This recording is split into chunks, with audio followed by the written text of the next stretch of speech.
What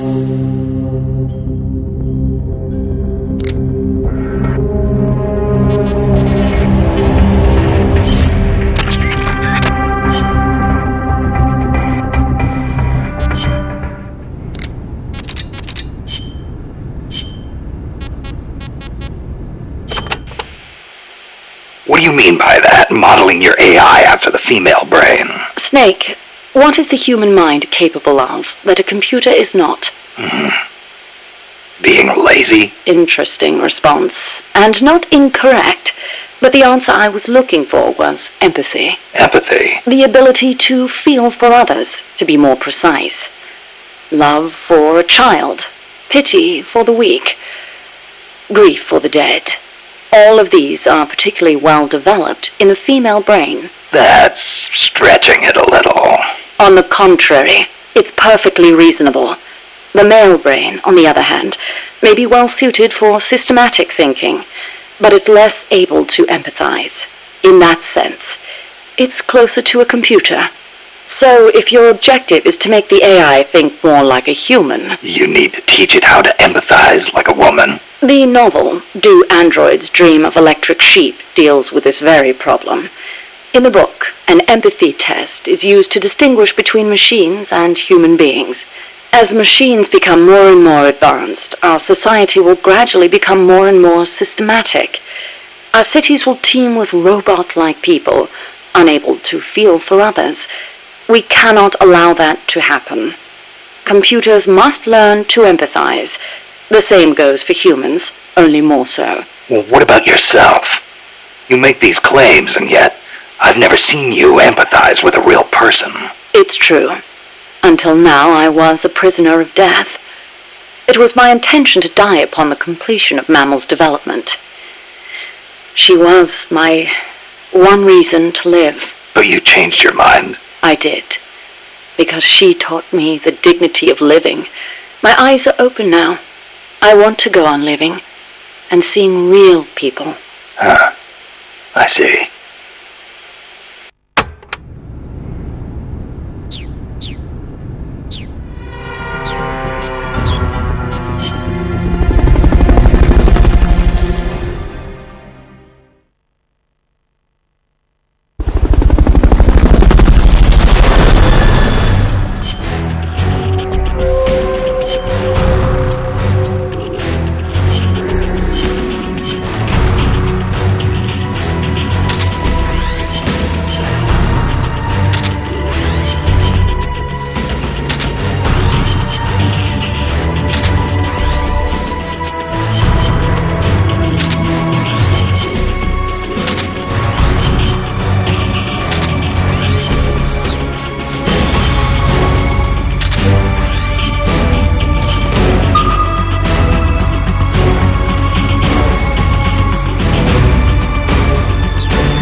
Is it really necessary to make machines think like humans? I think empathy would get in the way of making the decision to retaliate. I admit, human thought may not be fully compatible with level-headed decision-making. Then again, is there such a thing as non-human thought? The moment computers became so advanced that they could calculate faster than human beings, a new dream was born. Dream? If we can create a machine that can do advanced mathematics, why can't we create one that can think like a human? The 19th century author, Auguste Villiers-L'Isle-Adam, wrote a book called Tomorrow's Eve, in which the protagonist fashions an artificial woman to serve as his ideal lover. I believe the idea of creating an intelligent being with our own hands is one of mankind's oldest dreams. So AI is a product of people's dreams, then? Not only AI, civilization itself is the process by which mankind gives form to its dreams. But not all dreams are pleasant. Some have expressed fears about non-human intelligence. Yeah, they want the benefits with none of the risks. Some fear that intelligent robots might rise up and rebel against their human masters, as portrayed by the Czech writer Karel Čapek in his Rossum's Universal Robots, or in the 1970 film Colossus, the Forbin Project, where intelligent supercomputers in the US and the Soviet Union join forces and plot to subjugate humanity. Isaac Asimov offered a specific solution to these fears with his 3 laws of robotics, which demonstrated that while robot intelligence is different from that of humans, the two can coexist. In order to endow computers with intelligence, we must first have a thorough understanding of what intelligence is, and that is where the need for a practical and feasible expert system arises.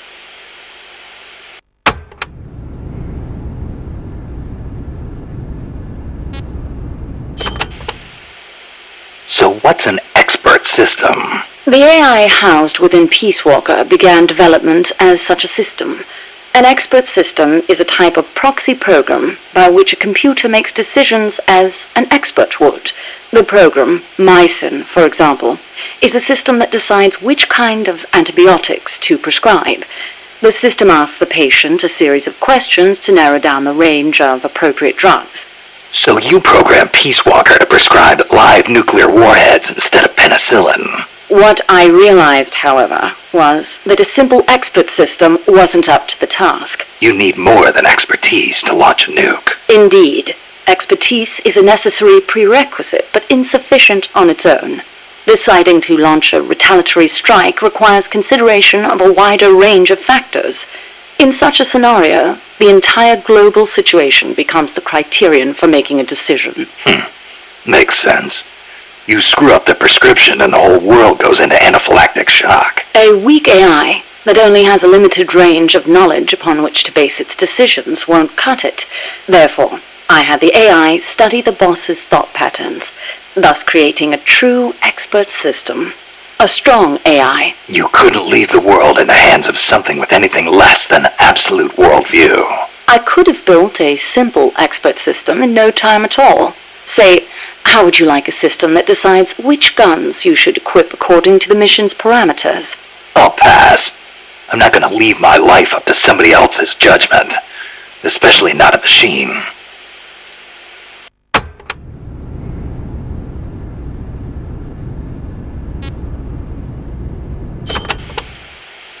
With current technology, AI are inevitably enormous in size. But as circuit integration continues to advance, they will become even smaller. As small as human brains, and perhaps smaller than that. And in the meantime, robotics will continue to advance as well, to the point where we can create androids, robots that resemble humans. And then... And then what? Well, I don't need to spell it out for you, do I? Don't tell me you're thinking of making an android imitation of the boss. Surely the thought has crossed your mind as well, of one day being reunited with her? Enough! I don't want any part of it. I see. I didn't mean to offend you. In reality, AI is more likely to evolve in the opposite direction anyway.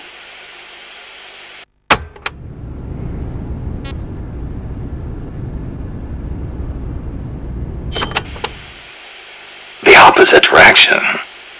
What does that mean? More and more, AI are becoming systems that specialize in mass information processing, without human intelligence, thought, or emotion.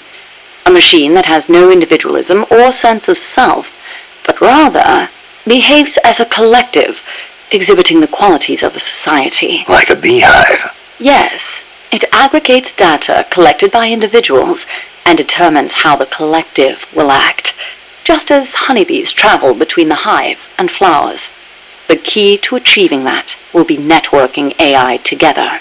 I don't know how to say this, but that kind of gives me the creeps. But if your goal is to control society, it's the better model to use. It lets you filter data, disseminate only what you want disseminated.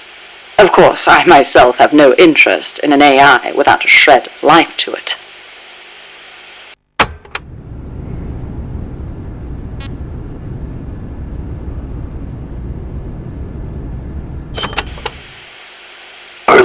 you called the mammal pod a butterfly. Not a pupa or a cocoon, but an imago. Yes, the AI that came before the mammal pod were works in progress. Works in progress. They were enough to keep the frame running, but not enough to make decisions about nuclear retaliation. They weren't quite complete. They were pupae. Only when I added the boss's data did the AI take on its true form, becoming a butterfly and taking flight. And that's why the nose art on Peace Walker was a butterfly. I gave the mammal AI the code name BS Imago. BS is short for boss.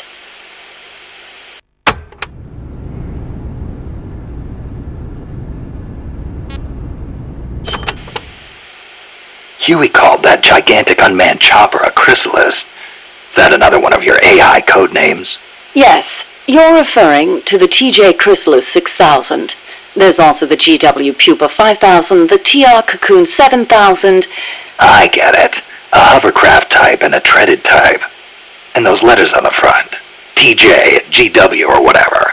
Those are initials. Correct. The initials of the American presidents whose faces are carved into Mount Rushmore. Then you're missing one. I assigned that one to the reptile pod. AL Aurelia 8000. Aurelia. Another word for chrysalis. A pupa just before it emerges. All of the initials except for BS were of Coldman's choosing.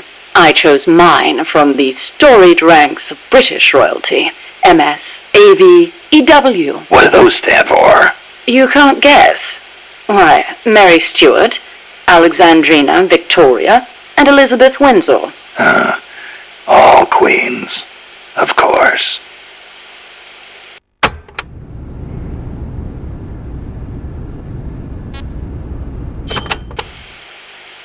Are you familiar with the film 2001: A Space Odyssey? I've heard of it, but... Of course not. I didn't expect you to be cultured enough to appreciate such things. Yeah, thanks. Anyway... 2001 features an AI called HAL, a highly advanced system that controls an exploration spacecraft. It can converse with people, and even play chess. Now where have I heard that before? The way HAL was portrayed was truly superb. How so? HAL is given secret orders that not even the ship's captain knows about. Naturally, he's not allowed to divulge them to the crew. The stress of it causes HAL to crack. Crack? Go crazy. Though there are those who interpret it differently. One by one, HAL kills off the crew until the captain finally shuts it down.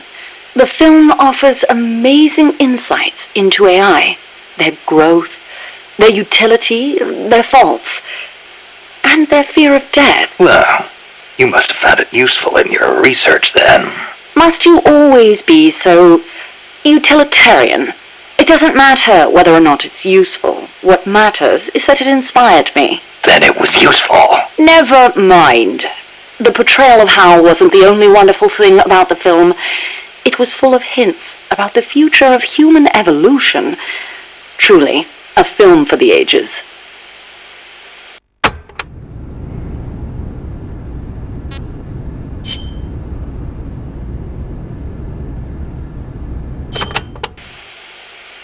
Strangelove, when did you and the boss first meet? Did she ever tell you about what she saw in space? Yeah. I saw the same thing along with her. The Soviets beat America into space with Sputnik, and so America rushed to be first in manned spaceflight.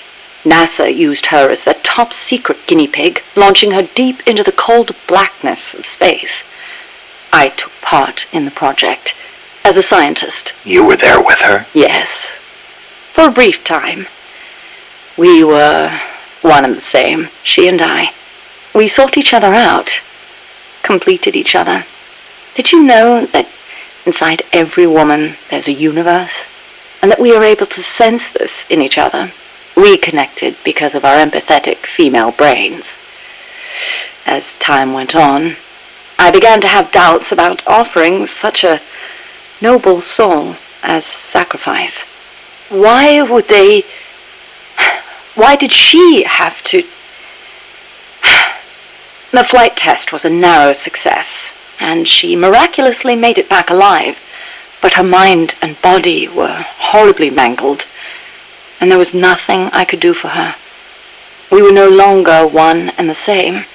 She went away, and I, having nothing else to live for, immersed myself in AI research, hoping that no one would ever have to make her sacrifice again. I never knew. It's not really worth knowing.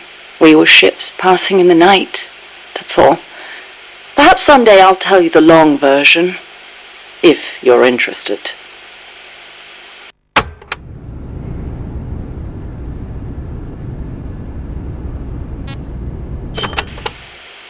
That was quite a warm welcome you gave me at the base in Costa Rica. Sorry about that. But I simply had to know. The boss's final act. Yes, by inputting her thoughts and actions into the AI, I was imbuing it with her mind. The only thing I couldn't understand was her final act. Operation Snake Eater. Official history says she betrayed her homeland and defected to the enemy and was killed by you. But it didn't make sense. The boss would be the last person on Earth to betray her country. It was logically inconsistent. It was, wasn't it? That internal inconsistency prevented the AI from activating properly. Just as Hal malfunctioned in the film, I understood the reasoning, but I had to have proof. Proof of her final act, her true intentions, one way or another. So you tried to squeeze it out of me, huh? As a matter of fact, I did. Your silence was the very answer I was looking for.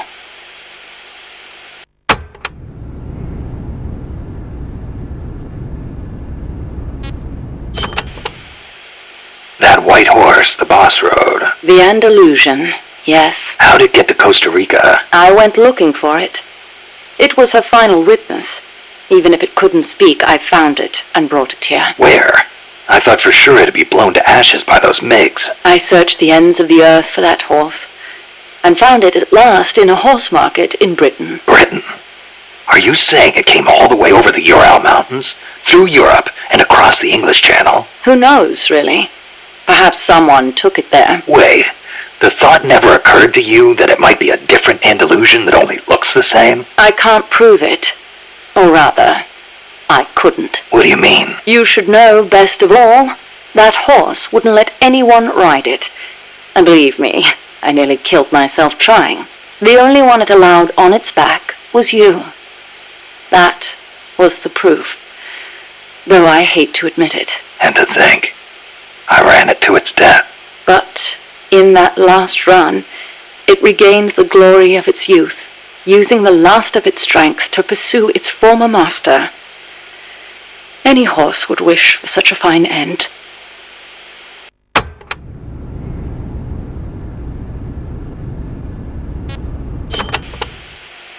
What do you make of Peace Walker's final act? I recreated her thought patterns exactly. It was exactly what she would have done. The world's most empathetic mind weighed the past, the future, and the entire world, and decided not to retaliate. Merely knowing that is enough for me. So, what you're saying is, we don't need deterrence to have peace? I didn't say that. What's important is that we wish for peace. MSF needs a way to protect itself from the might of nations. Survival requires pragmatic thought and action. But you must still retain your ideals. If the gap between reality and those ideals ever leads you to lose them, I doubt MSF will survive.